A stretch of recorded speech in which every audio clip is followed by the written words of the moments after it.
Continuamos con la serie de Autoridad del Creyente. La semana pasada partimos viendo qué es el hombre y vimos cómo Dios nos estableció como señores en la tierra. Pero también vimos que Adán perdió esa condición al doblar sus rodillas delante de Satanás, a quien creyó, en quien confió, traspasando su autoridad a Adán. Amén. Vimos también que Jesucristo vino a rescatar lo que se había perdido. Y esto no solamente era un pueblo, sino que también era la posición y la condición del hombre en la creación. Y vimos también que Dios no pudo intervenir de manera directa, arreglando el inconveniente que había creado Adán, porque él no puede ir en contra de su palabra. La creación había sido entregada a Adán y Dios no podía venir y arreglar algo que el hombre tenía que arreglar. Por tanto, tuvo que venir como hombre. Pero para venir como hombre a un mundo que ya era un mundo entregado a la jurisdicción de Adán, tenía que venir siendo profetizado, por lo cual fue profetizado miles de años, hasta hallar la suficiente fe para que pudiese ser engendrado de María Virgen. Amén. Y vimos el tema de, y la palabra se hizo carne. Amén. Gracias, Señor. Ok, y allí terminamos, ¿cierto? La semana pasada. Amén. Vimos esas 3 clases de autoridad creyente. Ok, desde aquí cortas para editar, hijo, de aquí en adelante. Ok. Muy bien. Muy bien, el tema del día de hoy se llama la iglesia triunfante. En la imagen del tema del día de hoy van a ver el rostro de David. Si no me equivoco, esta escultura fue hecha por Miguel Ángel. Miguel Ángel era un artista cristiano, pintor, escultor, tenía varias virtudes, Miguel Ángel. Pero los quiero animar a que vean el rostro de David. Y ustedes al ver el rostro de David van a ver a un hombre que no tenía temor. Con certeza Miguel Ángel fue usado por Dios para retratar el rostro de David y podemos creer que si fue inspirado por Dios debe haber sido así. Amén. Mire, la palabra también me muestra que David era un hombre que no tenía temor. Imagínense un ejército de filisteos y el ejército de los israelitas encontrados frente a frente, y se paraba un gigante delante de ellos y retaba al ejército de Israel y nadie se atrevía a hacerle frente. Pero llega David que iba a dejarle unas viandas a los hermanos que estaban en el ejército, y viendo esta situación, él se enfrenta a Goliat sin temor alguno. Es más, no podía entender la situación. Y cuando se enfrenta a Goliat, le dice: tú vienes a mí con escudo, espada y jabalina, pero yo vengo a ti en el nombre de Jehová de los ejércitos. David no tenía miedo porque conocía su pacto. David no tenía miedo porque conocía a su Dios.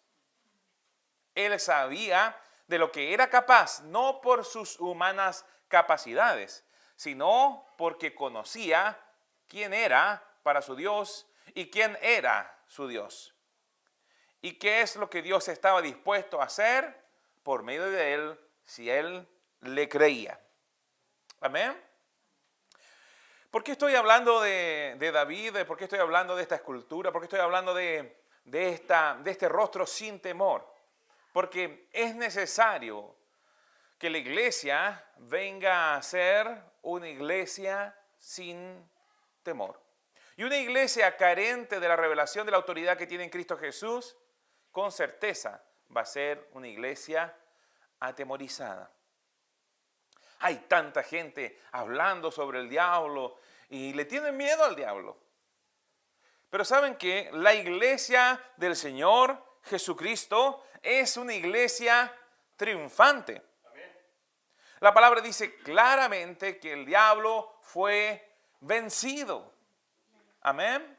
Miren, vamos por favor a Mateo 16, versículo 18.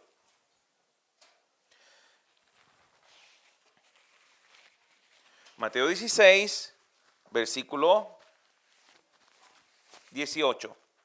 Y dice así: y yo también te digo que tú eres Pedro, y sobre esta roca edificaré mi iglesia. Y esto lo estuvimos viendo, lo sé. Pero allí no termina, sino que dice: y las puertas del Hades no prevalecerán contra ella. ¿Contra quién? Contra su iglesia. Las puertas del Hades no pueden prevalecer contra la iglesia de Jesucristo. Cuando está hablando de las puertas del Hades, está hablando de los poderes de las regiones infernales. Cuando está hablando de no prevalecerán, lo que está diciendo, no serán superior en fuerza. Los poderes de las regiones infernales no son superiores en fuerza, en autoridad, en poder a la iglesia del Señor Jesucristo. Y esto es algo que usted tiene que tener muy en claro. En una oportunidad estábamos construyendo el templo aquí en Recoleta y llegó un muchacho que había vivido una experiencia muy fuerte de la demonización de su hija.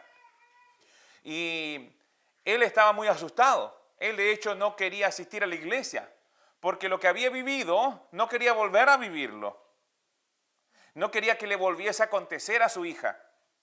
Y yo le dije, bueno, es más fácil que no le acontezca en la iglesia que fuera de ella. ¿Pero por qué tenía temor? Porque él no conocía la autoridad que él tenía en Cristo Jesús. ¿Me entienden?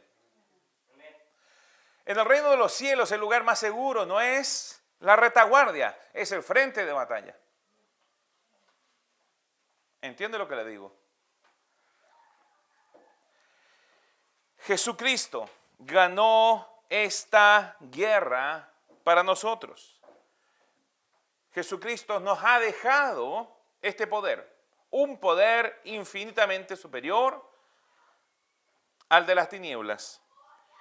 Y esta palabra fue prometida en Génesis. Vamos por favor a Génesis 22, versículo 15. Aleluya. Dice así: y llamó el ángel de Jehová a Abraham por segunda vez desde el cielo y dijo: por mí mismo he jurado, dice Jehová, que por cuanto has hecho esto y no me has rehusado tu hijo, tu único hijo, de cierto te bendeciré. ¿Qué había acontecido? Abraham había recibido al hijo de la promesa, Isaac, pero Dios le pide que lo sacrifique para él. Amén. Usted lo puede leer después. Génesis 22 ya estamos, ¿cierto? Y al ver al ver Dios que Abraham no tiene temor de obedecer, no tiene temor de alzar su mano delante de su hijo para sacrificarlo, sino que es obediente y no rehúsa a su hijo.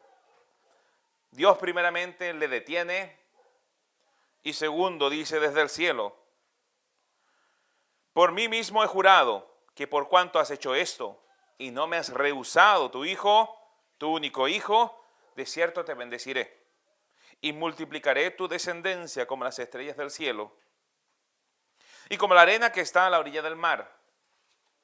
Y tu descendencia poseerá las puertas de sus enemigos. Y tu descendencia poseerá las puertas de sus enemigos. En tu simiente serán benditas todas las naciones de la tierra, por cuanto obedeciste a mi voz.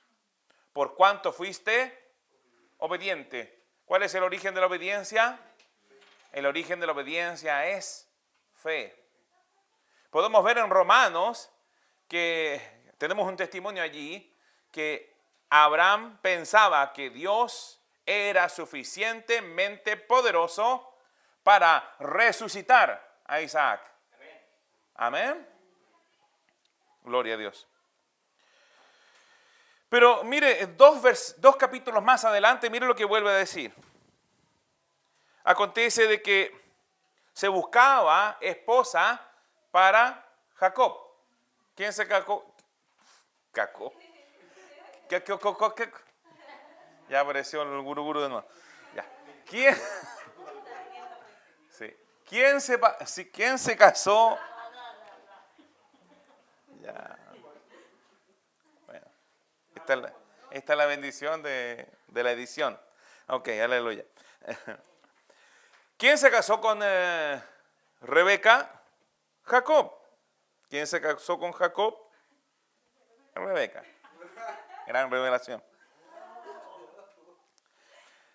Y fue un siervo de Isaac, hijo de Abraham, a buscar esposa para su hijo Jacob.